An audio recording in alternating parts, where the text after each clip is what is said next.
What's up, this is Ricardo, and in this video I'll show you how to remove the cooling fan from a Dell Inspiron 5570. If you're looking for parts for this laptop, go to our website and use this coupon for a 5% off discount.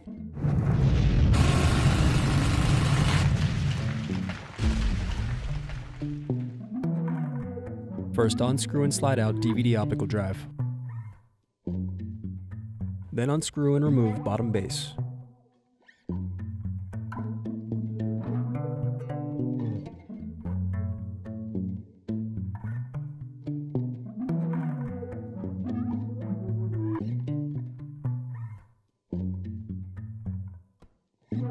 Now unscrew and disconnect battery. Next, unscrew and disconnect cooling fan.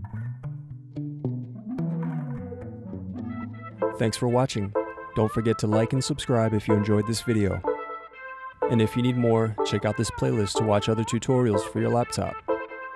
You can also click here to find parts for your laptop at partspeople.com.